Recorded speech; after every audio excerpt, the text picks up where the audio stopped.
मैं मोहम्मद रियाज कक्षा 7वीं व का कक्षा अध्यापक हूँ। केंद्रीय विद्यालय न्यू कैंट प्रयागराज द्वितीय पाली। आज हम लोग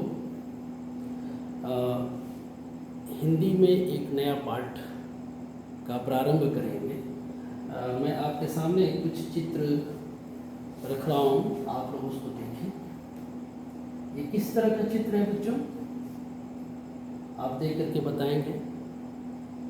हाँ, ये कठपुतली का चित्र है। क्या आप लोगों ने देखा है? आप लोगों ने मेले में अक्सर देखा होगा।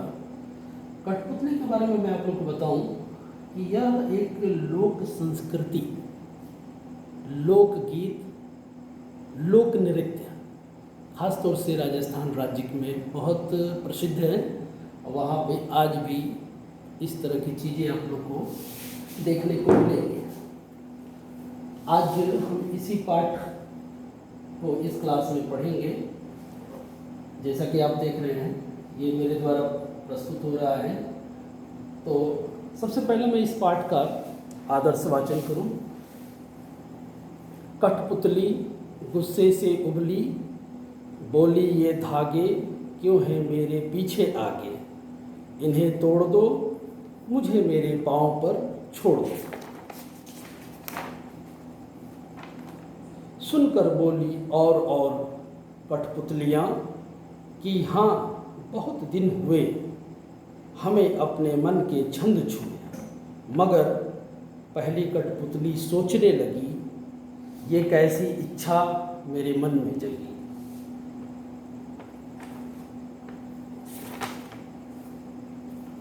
तो आपने ये देखा, ये कविता की हमारी लाइन है और ये कठपुतली कविता का मैंने आदर्श वाचन किया। अब हम लोग इस कविता के में कुछ कठिन शब्द आए हैं, उसको हम लोग देख लेते हैं। कठपुतली का अर्थ होता है काठ की पुतली, पाँव माने पैर, इच्छा माने चाह और मन के छंद, मन की बात, गुस्से से उबली, क्रोधित होना। अब इस पाठ का हम सारांश देखेंगे।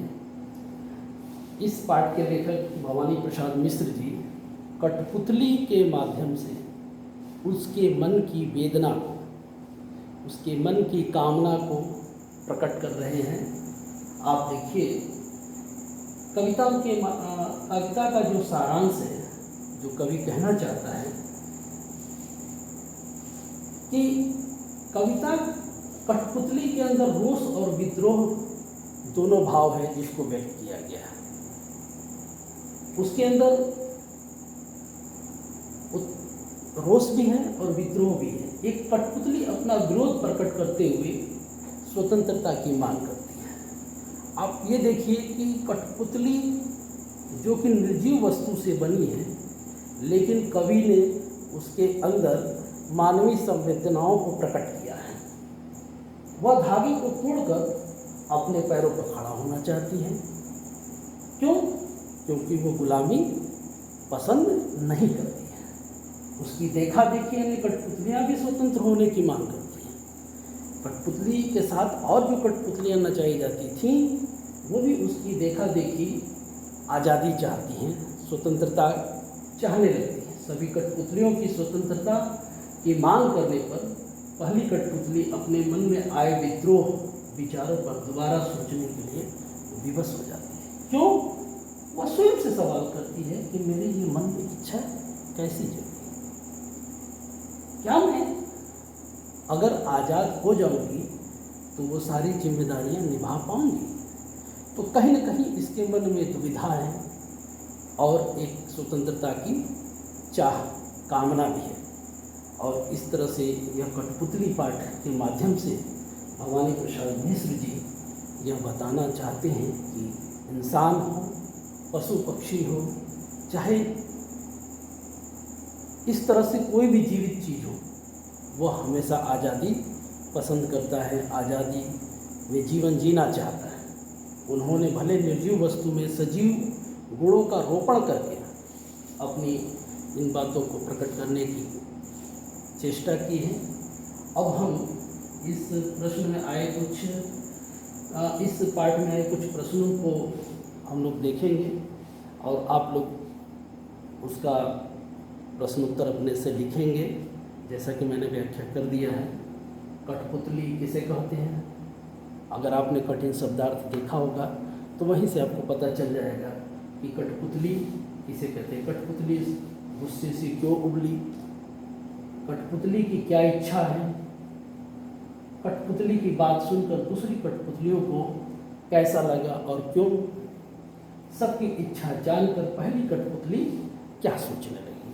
तो ये प्रश्न है जिसको हम लोग हल करेंगे।